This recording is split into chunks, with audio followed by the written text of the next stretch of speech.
I've really been enjoying this show, but from a personal perspective, I would have to say that this was my favorite episode, right until it didn't have an ending. How weird was that? They were like, oh yeah, and Killmonger didn't get away with it, almost like the Hollywood production code of old. If you didn't know that about Hollywood history, they used to have a rule that you had to have the bad guys be punished by the end of the movie, because they didn't want anyone thinking in the audience that you could get away with bad things. And that's kind of how this ending felt, because I gotta say, technically he didn't get away with it, but I feel overall he kind of did get away with it. I think a better title for this episode would have been What If Killmonger Had a Better Plan? Because this one was a doozy. Until the ending cut the story ridiculously short, and on a very weird note, I thought that writer Matthew Chauncey, who's been doing all the writing with A.C. Bradley, really did right by a bunch of characters I wish that Marvel had not killed off. Side note though, the writing on this show I think has been the best thing. I mean, the way that Chauncey and Bradley can get, well, it should be Bradley first because she's the head writer. But the way that Bradley and Chauncey have been able to just so perfectly zero in on all of these characters and write them all so well is so impressive. I hope they get a movie gig off of this, or something live action. Very, very talented. But Tony Stark, wow, I'm a Tony Stark fan, and this episode just underscored how much I miss him. The humor here for him was excellent. Every zing was perfect. I mean, if Robert Downey Jr. ever comes back, and I sure hope he does, AI style, and then for reals, right, that's how it worked in the comics, he should hire Matthew Chauncey to write some of his zingers, because these are some of the best Tony Stark lines we've ever had. And they just, not like a few good lines, they just kept coming rapid fire. Tony Stark, he had a good run. He had an amazing run. And I thought, though, I liked the strong commentary here re his drinking problem. He always had a drink in his hand. And in fact, that's even how they showed his death, that his drink exploded on the floor. We never really got the demon in a bottle storyline because, particularly at that point, Disney was like, we're not doing that. I think today maybe Kevin Feige could get away with it. We got to bring him back just for that. But I don't know if they can, because Robert Downey Jr., I'm not encouraged by the fact that he didn't return here to do the voice work for this series. Although Mick Wingert does a really good impression of him. I mean, maybe Robert Downey Jr. is like, you can't afford me for this animated show, but just ask Margot Robbie what happens when you don't, stick to your guns and voice guns. Very appropriate metaphor for this episode. And, keep a tight grip on your character, because, now they're like, Mick can do it. He does a great job. Supposed to be Robert Downey Jr. It's also weird that Letitia Wright doesn't voice Shuri here, especially since she's currently on the set of Black Panther 2 and taking hits for the team. I'm glad she's okay. But maybe because Shuri's supposed to be younger here? She's not that much younger. I think Letitia Wright could have done it. And Gwyneth Paltrow, I guess, is just out of here. Maybe at this point she doesn't even remember being in the MCU. Remember that? That was hilarious. But she was great. And I also didn't like the art on her character. Like nothing like Pepper Potts to me. I was like, come on, get it a little right. So anyway, this episode also made it clear how ridiculous it was to kill Ulysses Klaue and Killmonger after just one movie. Maybe the multiverse can fix that, because hey, they're back here and being delightfully villainous, as well as, in Killmonger's case, shockingly and terrifyingly effective. Wow, Marvel so rarely has outright competent villains. I mean, you can see their heroes are so gullible and easily taken advantage of. So it's jarring to see such an incredible and effective villain here. That's all Ryan Coogler, by the way. He did such a fantastic job remaking Killmonger into a really sophisticated character, because, it's not evil in terms of black and white. There's a lot of grays here, and that's because he gives Killmonger a really compelling ideology. It really is the Malcolm X, Martin Luther King Jr. argument that, of course, was used for the X-Men with Xavier and Magneto, but I think used here even more effectively, and with more, the X-Men thing didn't go as far as Ryan Coogler does, and I have a lot of respect for that. I'm so excited for Black Panther too. But anyway, there's also very sophisticated commentary here, re-warfare. I mean, come on, we open in Afghanistan, which of course has even more complex and important meaning now. And Killmonger also loved the way they showed the importance of psychological warfare, with how he manipulates Tony with their shared pasts, and also Wakanda's love for T'Challa. That was heartbreaking, in fact. And I'm going to point out some of those shots. That was excellent, though. Killmonger, he operates on all the levels, boy, and it's impressive. I hope they find a way to bring him back. When we all watched the movie, we were like, what? I didn't feel bad they killed Claw. I thought that was stupid. All right, so anyway, once again, until the episode ran out of time, this was very well written, with perhaps my favorite Killmonger line being when he tells Tony that the difference between the two of them is that Tony can't see the difference between the two of them. That was brilliant, and it was Killmonger in a nutshell. I just thought that was really incredible, just so good. And the fact that Chauncey picked up on what the groundwork that Coogler laid was impressive. And intentional or not from the animation team, Killmonger has quite the poker face in this episode. I mean, I was buying it, and I'm as suspicious a person as Tony Stark, and I was like, he's changed, he's great. And he did not change. All right, so also, as far as Tony goes, all of his lines are my favorite. Every single line, I love them. They had stitch it on a pillow here. I was like, whoa, we're using Mobius to slap it on a t-shirt, thank you very much. And I did not like seeing T'Challa get killed. That was a little too close to home with Chadwick Boseman's recent tragic death. Although we did get an unintentional sneak peek of Wakanda without T'Challa, and it was devastating. Black Panther 2 is going to be super sad, man. All right, so I'm very curious to see how Ryan Coogler decides to handle that. But that's a conversation for another day. Right now, let's break down this episode. So we start off with our best look at the Watcher yet. He's like, I'm tired of just being a shadow. Look, here's my whole face, damn it. And he looks great. And he's like, so he talks about, a change in a slight change in a path can totally alter the destination. So we start off in Afghanistan, which of course is where the first Iron Man movie started. Just like the opening of the movie, they did a great job recapturing a lot of those moments. Although again, this series has fantastic use of light. I liked it, the Disney, how people die. They're like, oh, they die off camera, but they're getting a little bit closer to camera. Kevin Feige's pushing the edge of that Disney envelope. He's like, I'm making stuff for adults. And Disney's like, are you? And isn't the benefit of Marvel is that it's for everyone? And Kevin Feige's like, I guess so, but come on, I got to keep the adults hooked. So anyway, he has the old flip phone and everything. And, this time when I saw the Stark Industries weapon warhead land next to him, waiting for it to go off, just like it did in the first movie, now I think about Wanda. And I'm like, hey, karma, Stark, karma. How do you like looking at it? So I thought that was very interesting. He does not like looking at it, as you can see. But Killmonger picks it up and throws it away, and he has the great entrance, as Tony acknowledges. He's like, wow, what an entrance. And Killmonger, as we find out, orchestrated it that way. And these are some great lines, right? So Tony Stark sees Killmonger's name, and he's like, what is that, German? I was like, hilarious. And then he goes, what's your afternoon like? Which is such business lingo, and he's using it in a warfare setting. I mean, it was just perfect. So the Watcher sees what's going on, and he's like, hey, if Tony never gets captured by the 10 rings, he's never driven to desperation to create a mini arc reactor and become Iron Man. And they show a very quick version of his journey, but I did like seeing his final sacrifice. He's got to come back. I really want him to come back. After an appropriate amount of time has passed. All right, so anyway, I feel like Robert Downey Jr. has even walked away from it, though. I feel like he's given up because some of you guys are being mean to him. Fight back, Tony Stark. All right, so anyway. He has a very different type of press conference. Of course, in the original movie, there's a famous press conference at the end where he casually says, hey, and by the way, I'm Iron Man. But here he has a different sort of announcement to make, and that's that he's hired Killmonger, who looks awesome in his military whites, as the head of security, which Happy Hogan's like, that was supposed to be my job. And I'm like, I saw Homecoming. You were awful at it, Happy. Happy was not a good head of security. He never seemed to have anyone working for him either, and he still seemed to be driving Tony Stark around. All right, so anyway, I loved this scene. So there's a question from Christine Everhart, not Christine Palmer, thank you very much. I'm like, where do all these Christines come from all of a sudden? The What If is really championing the MCU Christines. And I'm like, Leslie Bibb got a pretty nice paycheck to read off a couple of lines one afternoon. So she's like, what was Killmonger even doing there? His unit was stationed many clicks away. And Killmonger's like, that's right, I had inside information. And he used a great line. He said, I even brought receipts. And he throws him up online. He gives a powerful PowerPoint presentation. He said it was all Jeff Bridges, who did not return to voice this small part. And he said, and I threw it up all online, which reminded me of WikiLeaks. And I'm like, wow, people really shut down WikiLeaks, didn't they?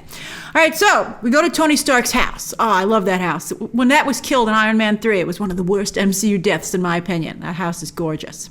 And yeah, so there, he's drinking it up, right? And he's like, I need myself a killer, which will come back to haunt him. You do not need to kill her. Even Don Cheadle's Rhodey, but Don Cheadle, what a superstar for Marvel. I'm glad he's getting his own series. He deserves it. He's really been a good soldier for Marvel. So I love that they used a lot of military lingo. He did a lot of high target wet work, and I'm like, oh, this is great. So Pepper's like, I'm concerned, and Rhodey is not. Rhodey's like, he's a hero. He's fantastic. And Black Widow's nowhere to be seen. Although Tony Stark, he's too quick to invite people into his inner circle. That's how Black Widow got in there, and that's how Killmonger gets in there. So he's just partying it up. He thinks he's untouchable, but he's about to get touched in a very bad way. All right, so Killmonger, he takes him to his lab, his, what's he call it, Candyland, right? Where he 3D prints Lamborghinis. And this is an important weapon, because I believe this is the weapon with a couple of add-ons that Killmonger uses later on in the episode. So nice foreshadowing, or foreboding. So they talk about their dads, and Killmonger knows a lot about Tony's dad. He's like, isn't your dad the one who said peace means having a bigger stick than the other guy? And you're like, oh yeah, that was, but we didn't put that on any pillows or t-shirts. So he brings up, so Killmonger is just playing Tony Stark like a fiddle. He's like, oh yeah, I would love for people not to be in danger. That's why in MIT, which we all know Tony loves, of course, he goes there all the time, gives little presentations and gives everybody money for their projects. And he says, I came up with a drone that would keep anyone from having to be in harm's way in the battlefield. So Tony just hacks into MIT, I'm sure he has access, and brings up the project. And it's called Liberator. And I like Tony saying, you do have an eye for branding there with Killmonger and Liberator. He does. And he also liked anime, which I thought was pretty funny. And very on brand for Killmonger. It makes him relatable, because a lot of you like anime too. I'm not a huge anime fan, but I do appreciate the aesthetic. All right, although I'd be like, I don't really think that's, I think from a functioning perspective, well, Tony doesn't go with this total design as we see. So yeah, they really show that Stark Industries, Tony puts his name on everything, which is, I think good and bad. I mean, I understand the importance of branding, but this ends up really coming back to bite Tony in the butt. So there again, Tony, he's gotten a drink. I like this little, robot chicken montage, man. So they have a montage, and they're doing their testing. And you can see their peers. This is a nice callback to that shot with Nebula and Tony doing similar work in Endgame. And you can see that Killmonger not only has the killing skills, but he's right up there with Tony too. But he does need Tony to help him. I don't even know if he needs Tony to help him do this. Maybe the resources, a little bit of the tech, but it's. He again, as I said, although when he gave this thumbs up to the camera when they were doing this test, I was like, I really felt Killmonger was like not going to be evil. I was like, oh, he's such a great guy. I thought the movements, the animation really did a good job capturing the physicality of Killmonger too. Cool dude. All right, so it's not working, and Tony's like, oh, it's not bad if it explodes, and then of course it explodes. So they're thinking about what to do, eating some delicious pizza. They have the baseball that of course they've referenced a number of times in the Iron Man movies. And Iron Man's like, Tony's like, he never becomes Iron Man. He's like, I could make a miniature arc reactor, and he's like, no, that's a dumb idea. But Killmonger's just been waiting with his idea, and he's like, what if we had a lot of vibranium? And Tony's like, too bad my pops used up most of it, all of it during World War II. And, that's, I think Killmonger really targeted Tony Stark, and brilliantly so. And Killmonger's like, I've got some, and Tony is intrigued. Uh-oh. And I can't believe Tony came up with this idea. I love Tony Stark, but even I agree that this is irresponsible. He's like, I'm going to go to Ulysses Claw, who apparently is the guy to go to for Vibranium, because, Wakanda won't trade it. And that, maybe, should Wakanda have allowed some small trade to keep it off the black market? Interesting, very sophisticated questions for a comic book discussion, and that's why we love it. So Pepper's like, no, Tony. And I love Tony's comeback. He's like, are you allowed to say that to someone in my tax bracket? But Killmonger, again, he's ready. And he goes, hey, we don't have to deal with Claw directly. Let's have an intermediary. And poor Rhodey gets pulled into this. I can't believe Rhodey agrees. He's always been the voice of reason in the movies. And Tony's like, Rhodey's our military liaison. We'll have him go do it. So we go to the salvage yard off the African coast, which of course we also did in Age of Ultron. And we have our meetup. And I'm like, no, Rhodey, no. Although I loved, Andy Serkis's glee as Ulysses Claw is just so fantastic. I love it. And I thought there was some pretty racy dialogue for Disney. They were like, oh, okay, no foreplay. And I'm like, oh, that's good. It's perfect for for Claw. So he says, so first he shows him the spear, and he's like, 10 million. And Rhodey is like, Tony Stark drops that in Vegas on a slow day, a slow Tuesday, I think he said. That the lamest day of the week or something. And Claw's like, well, now that I know you're a serious buyer, look what Daddy's got. And you're like, wow. That's impressive. But they've been breached. They have a security breach. And I have to tell you, Black Panther was so fast, I couldn't get a screen grab of him until he slowed down. I mean, I guess I could have, but I thought it was funnier to bring up that it was hard to do it. So he kicks out that guard. He looks fantastic. And he's, Rhodey, I can't believe Rhodey opened fire on him. I was like, whoa. I mean, like, come on. Don't you have any intel on Wakanda at all? I mean, they're a peaceful nation. I mean, they're a little secretive and they keep to themselves, but I don't think you should open fire on them. And T'Challa, prince that he is, still a prince at this point, just disarms Rhodey. And he's like, hey, I just want my Vibranium back. Thank you very much. But before they can before they can realize they're on the same side, they get attacked. And I knew it was serious as soon as those weird veins started showing up. I was like, that's not good. So it's Killmonger. And he's like, he means business. And he kills T'Challa. I was devastated. They did a lot of the Disney hand falling in, like, oh, he's dead. And I felt very bad. I felt horrible. And then he took his glove off, and I was like, that's just disrespectful, man. And he didn't even have anything to do with it, really. He just scratched some stuff up to be a jerk. And Rhodey's like, why? And this was also powerful. And Killmonger's like, I can't believe you wear the uniform of your oppressor. And he rips the American flag off of his arm. And I was like, whoa, this is getting real in here. I was like, ripped from the headlines. But then I think Killmonger, really hurts his whole argument when he kills Rhodey. He just kills him, and you can tell, that's when it becomes clear who's evil. Although, I don't know, Rhodey did show up for this meet and greet. So, again, as I said, not black and white in terms of good and evil, but a lot of grays, which is very sophisticated. So Rhodey's hand also falls, indicating that he's dead. But now Killmonger places the weapon in it because it's a frame-up. And then Claw comes out. They've been working together all along. They intentionally, how did everybody fall for this? I mean, not only is Killmonger particularly very shrewd, but like everybody in this episode, all the heroes in the MCU were super dumb this episode, right? I'm like, come on.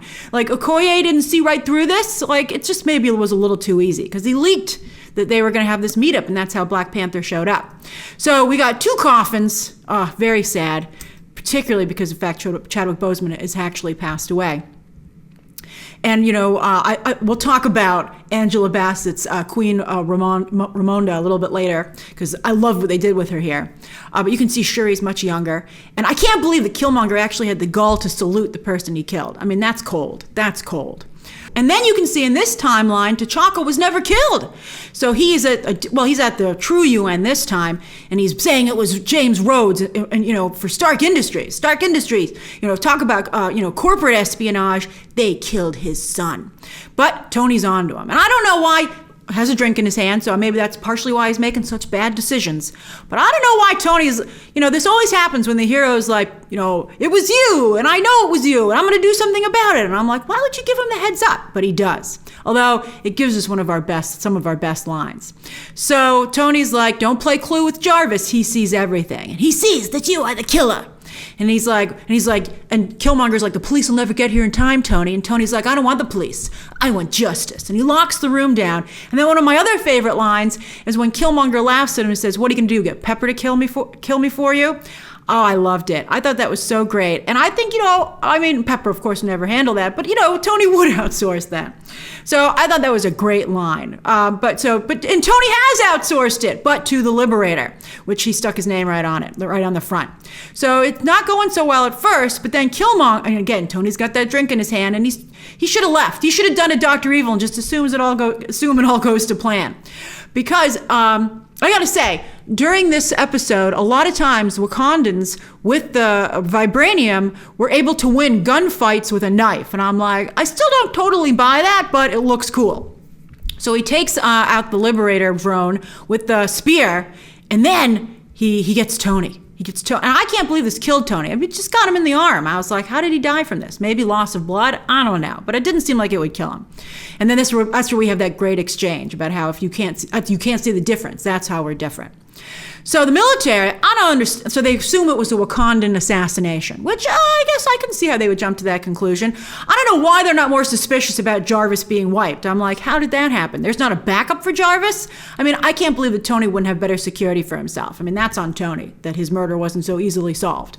So anyway, the military, Ross, takes over Stark Enterprises. And they didn't even do that with the vaccine production here, in the United States in real life. So I don't know if they could do that. And I don't know if I think the board would be like, no problem. Here, we'd love all that money. So I don't know why it had to become contentious like this. Maybe to try and make sure that Happy and Pepper seemed like they were still, doing okay. I mean, I think in real life they'd want the dollar signs, which is sad, but true. If we're going to be real here, let's be real.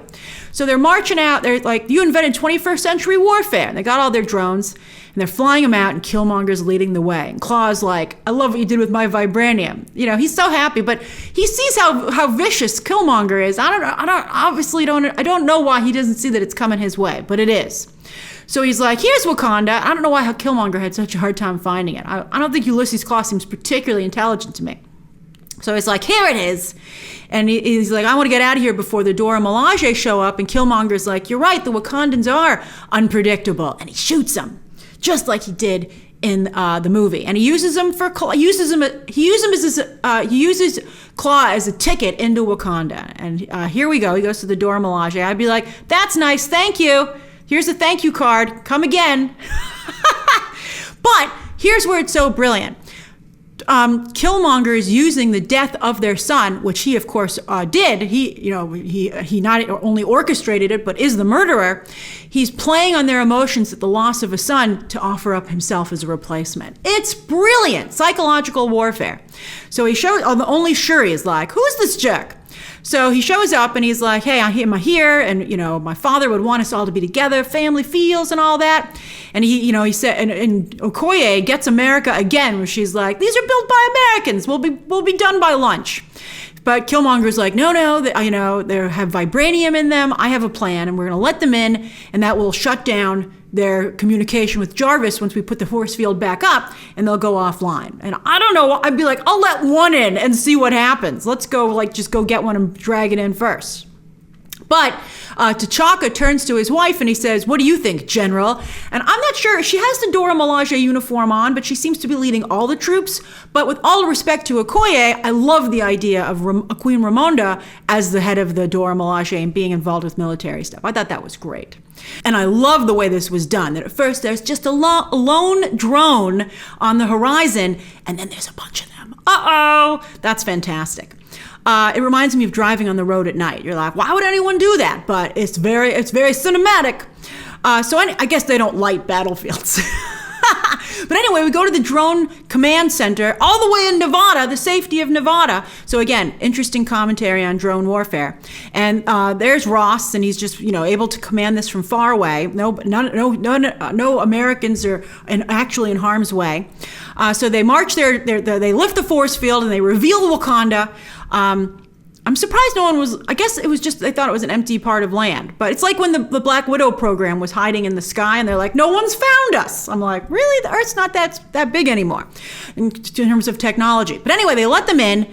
And of course, Killmonger's ready. Because even though they're disconnected from Jarvis, he restarts them with Tony's backup plan.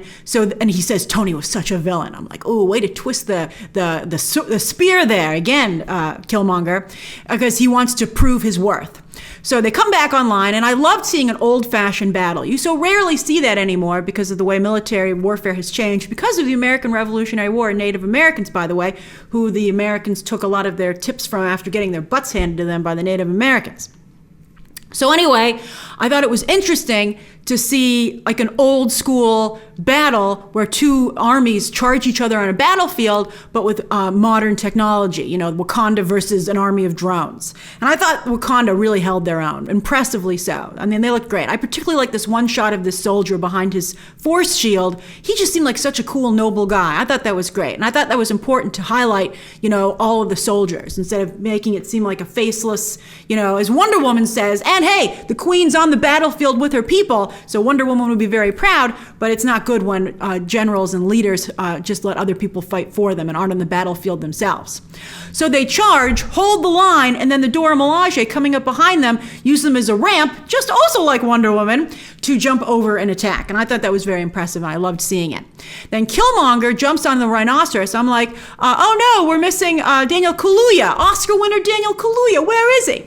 They're like, busy winning an Oscar. We didn't want to pay for that. He would have been expensive. So anyway, Killmonger jumps on the rhino, and he says Wakanda forever, but he doesn't do it with the X, so I felt like that was like uncool. I was like, it feels wrong, Killmonger. You got to do the X. So he charges into battle, and I thought this was really, again, very effective and sad that, Queen Ramonda feels so bad about her son that seeing Killmonger there makes her feel a little better about it. And I was like, no, he's evil. He's doing this. He's using you. So yeah, as I said, the Wakandans once again win a gunfight with a knife. So they take everyone down, and this was very touching as well when she takes out two of the drones, and you can see tears streaming down her face, and she says, for T'Challa. And I was like, wow.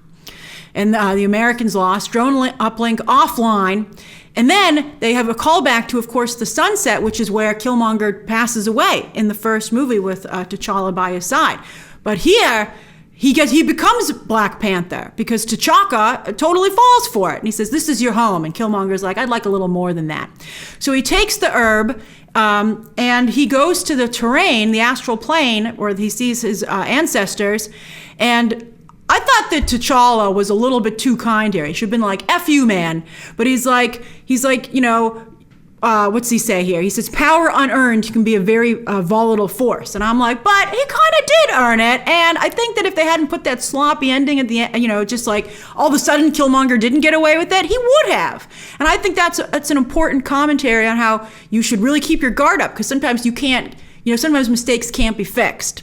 So anyway, we show, Killmonger's version of Black Panther with the gold bling. So anyway, they're like, only you can avenge Tony Stark. And they're using his death as a recruitment tool. But it also is a reminder that the Avengers Initiative hadn't started yet, because I guess this is all like right after Iron Man 1, and Tony wasn't recruited until after end of Iron Man 2. Yet Nick Fury had this idea in the 90s, so I'm not quite sure where Nick Fury is during all of this, but I guess they're like, hey, whatever, leave us alone. So, where are all the other heroes? Some of them, I think, would have been around to help. Certainly Nick Fury would have been here. And he would have totally seen through this. You can't fool Nick Fury. But anyway, I like the use of avenge and all that. And then I thought this was a very good evil line from General Ross, because, Pepper says, this seems like a lot of firepower for a country most people can't find on a map. And Ross says, by tomorrow they won't have to. And I was like, ooh, zing! Although, of course, he's vastly underestimating Wakanda. But that's okay. Shuri's on top of it. She's waiting in the office. I love that office. I loved when Gwyneth Paltrow was in it. She was, of course, supposed to be COO. First, Killmonger gets Happy's job, then he gets Pepper's. And Shuri has footage of the whole thing. I'm surprised. I don't know why it took her so long to if she had it for this whole, what took her so long to get it, and if it didn't take her a long time to get it, why she'd been sitting on it. But Pepper's like, I knew it. And they're like, what are we going to do about it? Neither of our sides will believe us. And they're like, we're going to take care of it. And then they have this tacked on ending where they're like, heroes might be dead, but they inspire others. And I'm like, I don't know if that's as satisfying as themselves winning the day, but that's fine. But I thought, so anyway, I thought it was a great episode. I just thought it ended very abruptly. And again, it seemed very much like, we can't let Killmonger get away with it. Again, even though he kind of did. But I loved the episode. I thought it was fantastic, and I loved seeing the world of Iron Man collide with Black Panther. I thought that was a great mashup, and I thought it was really, really well done. I loved it. I thought it was excellent. So what did you think? Share your thoughts down below. We only have 3 episodes left. I'm excited. Share your thoughts down below. Subscribe today, and of course, as always, you can check out some more videos right now.